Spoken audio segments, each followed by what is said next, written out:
masagod kag maalagaan at pagkatapos ng kanyang pag-aaral.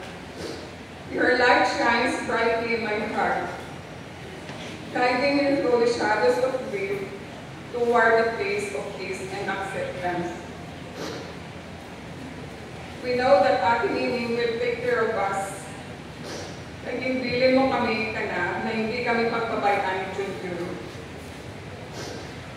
For this moment, gusto ko magpasalamat sa taong nag-extend ng kanilang pagmamahal, support for Vice President.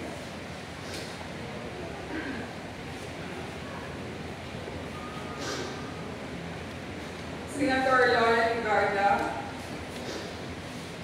Congressman A.E. Ligarda,